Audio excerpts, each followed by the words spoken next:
बहुत दुख की बात है और बहुत दर्दनाक की बात है। आज महाप्रभु श्री जगन्नाथ जी का रथ यात्रा है और रथ यात्रा शुरू नहीं हुआ। हमको पता चला रथ यात्रा शुरू नहीं हुआ, महाप्रभु जी का रथ खींचा नहीं गया, उससे पहले स्टैम्पेड शुरू हो गया और उस स्टैम्पेड में 3 आदमी अब तक मृत्युवरण कर चुके हैं, मर चुके हैं और 200 से ज़्यादा लोग घायल होकर मेडिकल एम्बुलेंस आ रहे हैं। बड़े दुख की बात है, रथ यात्रा शुरू नहीं हुआ, कुछ कार्यक्रम जगन्नाथ जी का स्टार्ट नहीं हुआ, उससे पहले स्टैम्पेड होता है और 3 अनमोल जीवन चला जाता है। इसका व्यवस्था के ऊपर आँच आता है, व्यवस्था के ऊपर सवाल आता है। बार मुख्यमंत्री जी की मीटिंग कर रहे हैं, आइन मंत्री मीटिंग कर रहे हैं, जो 15 दिन से ज़्यादा दर्जनों ऑफिसर पूरी में डेरा दे रहे हैं। पिछले साल भी इसी वजह से 3 आदमी का मौत हो चुका था, उसको भी पूरी वासी उड़ीसा के लोग रिकल कर रहे हैं। जैसे गलती दोबारा राज्य सरकार जिला प्रशासन मत दोहराए, लेकिन पूरी का जो रिव्यू मीटिंग है उसमें पूरी आके आदमी का कोई बात नहीं सुना। कैसे स्टैम्पेड रोका जा सकता है, कैसे लोकल आदमी का एरिया का आदमी का कोई भी सजेशन नहीं लिया, अपने आप सब ठीक हो जाएगा, सब ठीक है ऐसे बताकर जो हमने पहले से भी पता चला था। प्रशासन दुर्बल है और निश्चित कुछ अघटन घटेगा। अभी आप जिला मुख्य चिकित्सालय में हैं, यहाँ की जो अवस्था आप देख रहे हैं, इस पे क्या, इसका क्या है, इस पे क्या कहेंगे? बहुत बुरी तरह व्यवस्था है। सोशल वर्कर अगर नहीं होते तो इधर और भी 80% मरीज का ट्रीटमेंट नहीं होता। प्रशासन की तरफ से ज़्यादा से ज़्यादा डॉक्टर यहाँ अपॉइंटमेंट होना चाहिए था, ऑफिशियल स्टाफ अपॉइंटमेंट होता।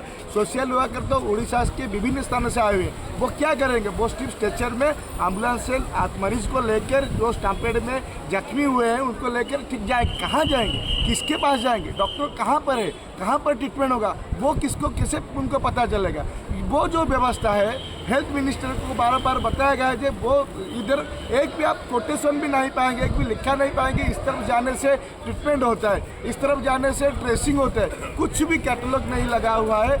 जो सोशल वर्क है वो भी मरीज को लेके कहाँ जाएगी, किसके पास जाएंगे, डॉक्टर कहाँ पर बैठा है वो भी उनको मिल नहीं रहा है।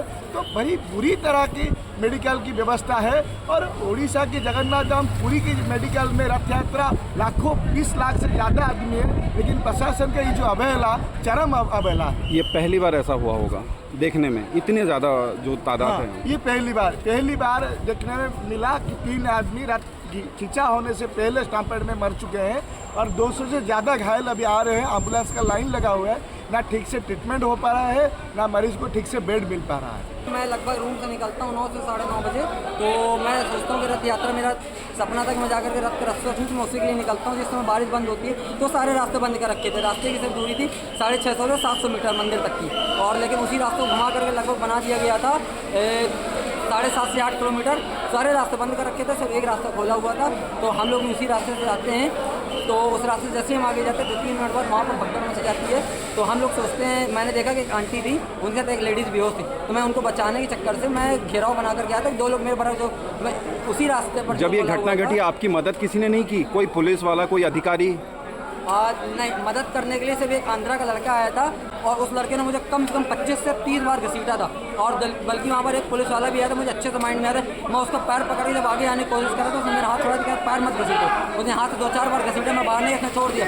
बल्कि इससे अच्छा आंध्रा का लड़का जिसने मेरी मदद की। लेकिन मैं दिल से धन्यवाद करता हूँ यहाँ आर्मी जो लगी हुई है, उन्होंने आकर के पूरी जो मामला था उसको पूरा सुलझाया। में कोई पुलिस वाला आसपास में, कोई आसपास में जो पुलिस वाले तैनात थे, आपने उनसे कोई आसपास में कोई पुलिस वाला नहीं था। थोड़ा सा आगे 200-300 मीटर आगे थे, मैंने उनसे बोला जाओ आगे जाओ, भगदड़ मच गई है, यहाँ पर आराम से बैठे हो, तुम लोग यहाँ क्या कर रहे हो? तो बोला मेरी ड्यूटी है, मैं यहीं पर ही रहूँगा। वहाँ पर कोई बैरिकेड करके नहीं रखा था, सिर्फ एक रास्ता खोला हुआ। सबसे बड़ी भगदड़ का रीजन था यहाँ का पुलिस प्रशासन, क्योंकि वो एक्टिव नहीं था उस चौराहे पर। अभी यहाँ पे आपका कौन है? हॉस्पिटल में आप आए हुए हैं? हॉस्पिटल में था कि अभी आगे हम लोग, मेरे माइंड में बार-बार वही अंकल आ रहे थे जिसको मैंने देखा था, मुँह से झाग छोड़, मुझे नहीं लग रहा था कि शायद वो बचे, भगवान के पास बच गया हूँ। तो मैंने इसी चक्कर से उनको देखने के लिए आया था उसी रास्ते पर। जब वापस मैं उस रास्ते पर आने की कोशिश करता हूँ तो पुलिस वाले मना करते थे। मैं उससे पूछता हूँ कि भाई आगे सब ठीक थे, जितने लोग सब बच गए? कह रहा भाई मुझे कोई जानकारी नहीं, मैं वहाँ आगे, मेरी ड्यूटी यहीं पर थी। मतलब एक बार पुलिस वाले वहाँ देखने तक नहीं गए व्यक्ति सही सलामत था या नहीं था।